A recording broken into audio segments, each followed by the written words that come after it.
Paz, meus queridos, bem-vindos ao nosso canal. Nesse vídeo hoje nós vamos falar aqui sobre as dores de parto geradas por meio da intercessão. E esse é um conceito muito interessante que a gente tem que ter vivo na nossa mente para que a gente pratique essa arma poderosa chamada intercessão da forma correta, da forma bíblica. Amém? Então, se você se interessa por isso, fique conosco, porque esse vídeo vai abençoar muito sua vida. Fica aí.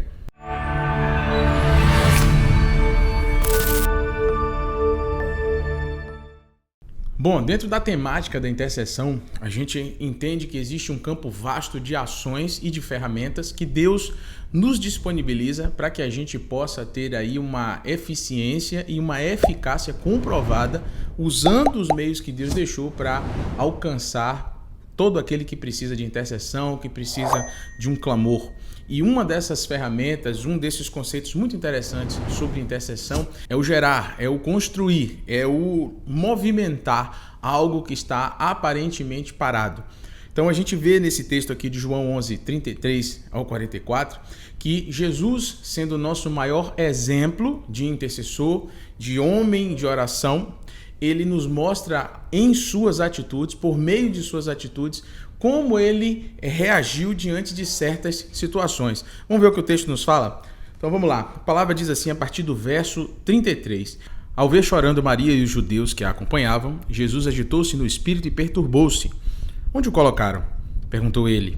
Vem e vê, Senhor, respondeu eles. Jesus chorou. Então os judeus disseram, vejam como ele o amava.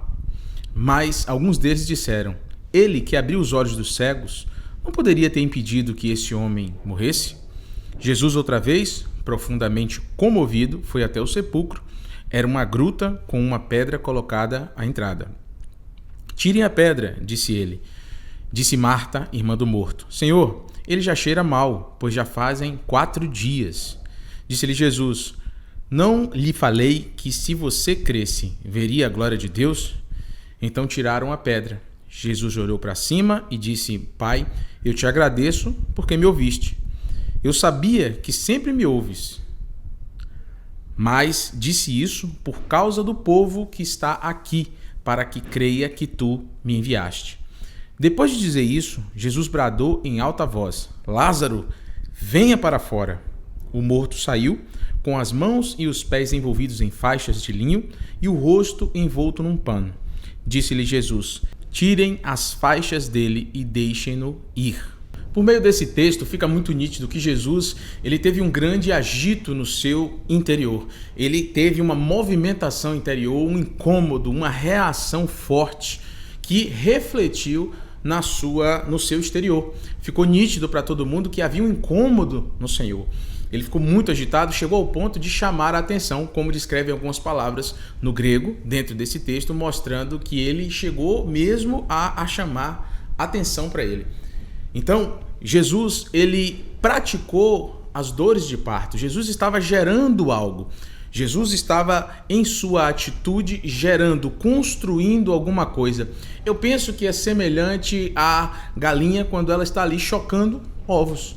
Ela põe os ovos, mas ela vai lá e ela choca esses ovos. Ela tem um contato, ela fica ali aquecendo, gerando para que o processo se complete e a vida venha à existência, de fato, né? Então, da mesma forma, se você prestar atenção na descrição desse texto, Jesus estava dessa maneira, ele estava agitado, ele estava gerando alguma coisa, ele mostrou um incômodo muito real e muito nítido.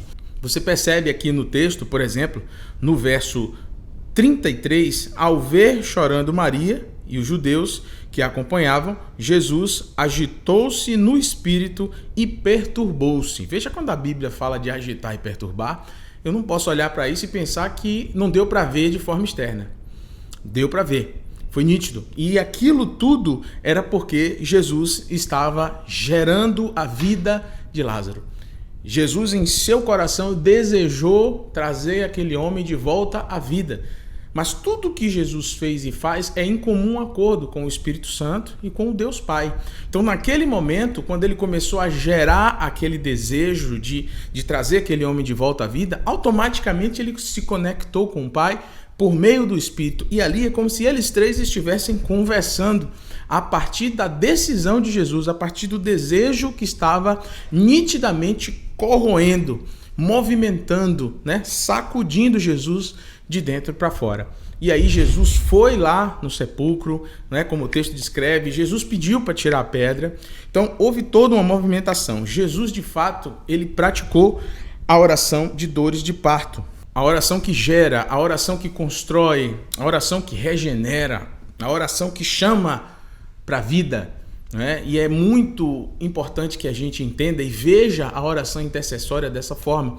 E eu não quero mostrar para você aqui como uma coisa alegórica, eu não estou usando um exemplo alegórico, eu estou falando de Jesus Cristo, o maior exemplo de intercessão e de intercessor que nós temos.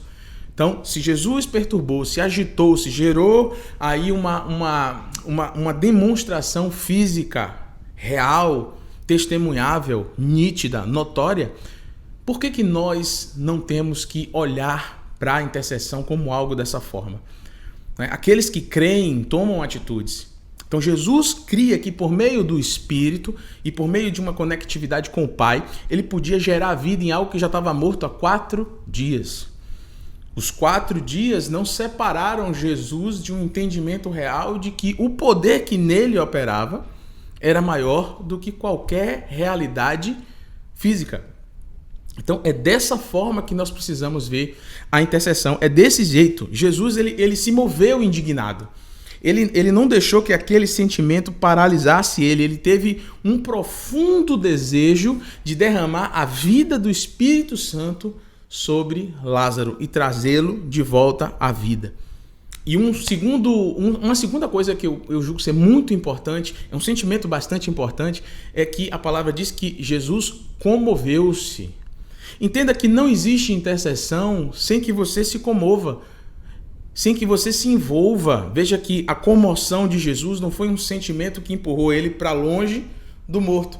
A comoção de Jesus aproximou ele do morto, porque ele sabia que por meio da sua atitude, da sua fé, da sua conexão com o Deus Pai, com o Espírito Santo, ele podia gerar vida, ele podia fazer o impossível ao natural tornar-se completamente natural, por causa dessa ação intercessória, desse clamor que explodiu dentro dele e gerou atitudes. Então, intercessão não paralisa, ela movimenta aquilo que está parado, aquilo que está morto.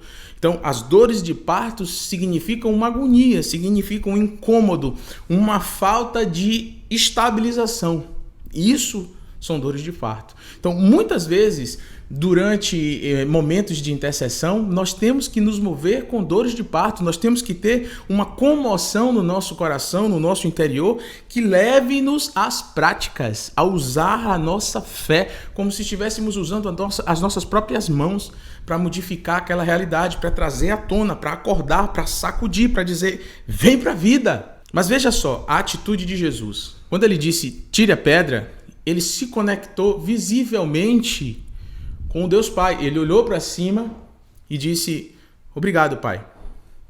Ele estava mostrando publicamente que a atitude que viria subsequente de dizer, Lázaro, vem para a vida, era resultado de uma conexão, de um relacionamento, de uma geração de poder. Então, isso é muito importante para nós, que a gente aprenda com Jesus, que quando a gente tem essa conexão com o Pai, quando nós nos enchemos de fé, quando há comoção, movimentação, incômodo real, porque a intercessão, ela é isso, ela é resultado de um incômodo. Você não vai interceder se você estiver lá tranquilão, em paz, se aquela situação que carece de uma atitude de movimentação não mexer com você ao ponto de você se levantar da cadeira, se levantar da cama, se levantar da situação que você está e tomar uma atitude em relação a Deus, né? A intercessão serve para isso. Se você não faz isso, você realmente não se comoveu, você não se envolveu, você não conectou. Por isso eu tenho dito há muitos anos, não existe intercessão sem envolvimento. Você acha, quando você olha para um texto desse, será que você consegue perceber que Jesus se envolveu com o morto? Você consegue ver que Jesus envolveu a vida que ele carregava com a morte que estava em Lázaro há 4 dias? Você consegue ver essa conexão? Por quê? Porque ele se comoveu, porque ele se movimentou. Então, intercessão é movimento. São dores de parto. É um incômodo que a gente expressa com atitude, com ação, com oração, com fervor, com clamor, com unidade. A gente chama outras pessoas, a gente se une a outros, a gente ora em tempo e fora de tempo, a gente ora de manhã, de tarde, de noite, de madrugada. A gente ora a madrugada toda e de manhã vai trabalhar, vai fazer o que precisa ser feito. Sabe por quê? Porque é uma urgência, é intercessão, é uma necessidade urgente. Então você está incomodado, você está com dores de parto, você não consegue dormir com dores de parto. Eu não sou mulher, mas eu sou casado e eu tenho 2 filhos e eu sei como a minha esposa ficou quando ela estava com dores de parto. Então, meus queridos, é muito bom que a gente entenda e veja que a intercessão muitas vezes ela acontece como dores de partos reais. Né? Toda aquela movimentação. Isso é um farol que precisa ficar muito forte na cabeça do intercessor. Você pode perguntar, mas pastor, você está dizendo que se eu não estiver gemendo, chorando e agitado, eu não estou intercedendo? Não, eu não estou dizendo isso. Para você gerar vida por meio da intercessão, você não precisa necessariamente estar gemendo, chorando e rolando. Mas entenda que isso fala de uma atitude que começa dentro de você. Jesus mostrou logo de início, no verso 33, o incômodo dele. Ficou nítido que ele se movimentou primeiro por dentro. As atitudes externas, elas são manifestação da explosão de intercessão que vem por meio da fé que acontece no seu interior. Entende?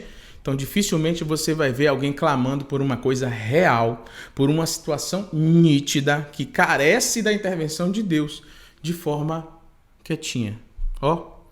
Pode acontecer? Pode. Por quê? Porque Deus é soberano. Mas no contexto geral, se você for pesquisar, se você vai olhar, você vai precisar sair da sua zona de conforto, você vai perder talvez até a sua educação. Mas você precisa entrar com uma atitude real para gerar vida, para movimentar, para trazer à vida aquilo que está aparentemente morto. Isso é muito, muito forte e o intercessor precisa ter isso muito nítido no seu coração, essa disposição, independendo do seu tipo de temperamento, independendo da forma como você é, independendo da sua educação. Eu costumo pensar que alguém que está diante de uma situação real, que está gerando insegurança, perde toda a educação, perde compostura, perde tudo. Sabe por quê? Porque a situação requer algo rápido. É como o nervo da oração. Se tocou no nervo, a reação é na hora, é urgente. Não dá para tocar no nervo e esperar ele reagir amanhã. A intercessão fala disso. Oração é uma coisa, intercessão é outra. É urgência, é atitude, é movimentação que começa no interior, assim como Jesus nos ensina por meio desse texto e explode e toma todo mundo que está à nossa volta. Eu quero compartilhar com você algo que aconteceu recentemente aqui comigo, né? Um exemplo muito claro. Estava aqui de madrugada orando esse tempo de pandemia. A gente tem recebido muitos pedidos de oração, claro, sempre debaixo de muita urgência. E aqui de madrugada orando, um desses dias, a gente estava ali com os nomes escritos na parede aqui atrás, né? Os nomes de urgências. Eles estão ali, não está aqui na tela aparecendo, mas fica ali no cantinho, os nomes listados, e a gente vai orando durante o dia e também na madrugada a gente passa a mão ali e vai orando nominalmente por cada pessoa. E a gente vai clamando e chamando essas pessoas no mundo espiritual, chamando mesmo, vem pra vida, vem pra vida. Então, uma dessas madrugadas, já quase pela manhãzinha, a gente estava orando por alguém que a gente tinha acabado de receber na própria madrugada, uma ligação do marido dizendo que a esposa estava ali entubada e ela já estava realmente, tipo assim, nas últimas. E aqui, eu já estava orando por essa pessoa há mais de uma semana. E aqui o meu coração começou a ficar agitado. Eu já estava ali naquele agito de oração, mas ficou triplamente agitado quando eu ouvi que agora estava muito difícil. Piorou. O ar não passa nos pulmões. Então, quando eu visualizei o ar não chegando nos pulmões e a pessoa sufocando e morrendo, o que aconteceu comigo? Eu fiquei agitado. Já me deu vontade de chorar, eu já comecei a andar aqui pela sala de oração aqui e já comecei a chamar o nome dela e dizer, olha, né, uma irmã, eu comecei a, em nome de Jesus, e em determinado momento eu disse assim, bom, Senhor, agora eu vou profeticamente caminhar aqui nessa sala como se eu estivesse entrando no hospital onde essa irmã está internada e eu vou entrar naquela sala de UTI e eu vou impor as minhas mãos sobre ela deitada naquela cama e eu vou chamar ela para a vida. Eu falei isso para Deus, fechei os olhos e eu comecei a andar aqui na sala de oração. Eu disse, Senhor, eu estou entrando na sala, na UTI, aonde a irmã fulana está aqui deitada. Eu fui entrando dizendo, Senhor, em nome de Jesus, traz a vida, traz a vida, traz a vida. E naquele momento que eu entrei naquela sala, no mundo espiritual, gerado pela minha fé, construído pela minha atitude de construir vida em cima daquela necessidade de oração, eu estiquei as minhas mãos como se estivesse tocando na cama dela e disse, irmã, venha para a vida agora em nome de Jesus. Meu irmão, eu tomei uma pancada de unção que veio assim sobre a minha vida. Eu caminhei para trás aqui dentro da sala e eu senti o poder real de Deus vindo sobre a minha vida com uma confirmação de que nós estávamos ali juntos construindo vida.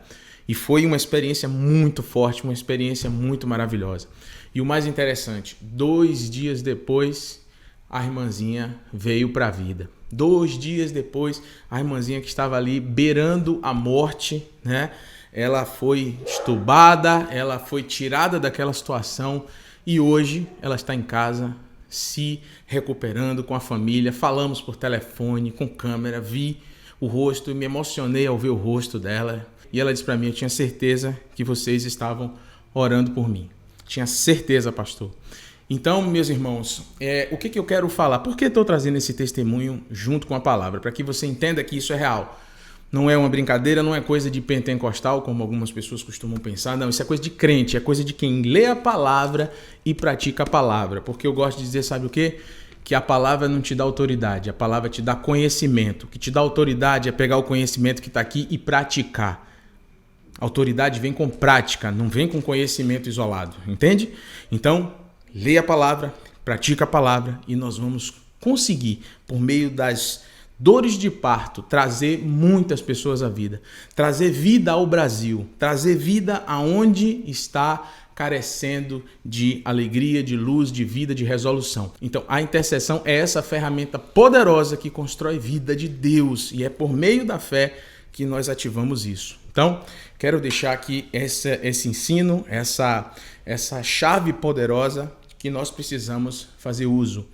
A intercessão por meio das dores de parto, do incômodo, da manifestação de uma comoção que aconteceu, de um envolvimento no seu interior que te levou a ter atitude, primeiro aqui dentro, fé, compromisso, esperança, que gerou aqui fora atitudes. Caminhou, leu a Bíblia, fez uso das sentenças, falou, verbalizou as sentenças bíblicas, chamou para a vida, entrou em batalha e Deus vai responder. Amém? Deus vai responder como, pastor? Não sei, mas ele vai responder. Nós não intercedemos e controlamos o que vai acontecer, mas nós intercedemos e deixamos isso na mão de Deus. Então, é essa chave poderosa que eu quero compartilhar com você por meio desse vídeo. Que você seja muito abençoado, que você pratique e que você entenda que a vida de intercessão é algo poderoso que deve tomar toda a comunidade cristã, toda a igreja, todo cristão precisa praticar a oração de intercessão. Amém? Porque isso é o poder que Deus deixou sobre nós para que a gente transformasse realidades por meio da nossa fé operante. Tá certo? Em nome de Jesus, que você seja muito abençoado. Se você gostou desse vídeo, não deixe de se inscrever no nosso canal, dá um like aí, faz o seu comentário. Eu quero muito saber como que essa palavra encontrou você, se você praticou e você teve resultados, ou se você quer aprender um pouco mais, escreve aí nos comentários, é muito importante, tá bom? E manda para todo mundo. Todo mundo precisa ter essa informação que a menor coisa que vai acontecer é que vai dar uma sede em você e em quem ouvir esse vídeo, uma sede de orar e de buscar conhecer a Deus em profundidade por meio da oração de intercessão. Amém? Deus te abençoe. Shalom.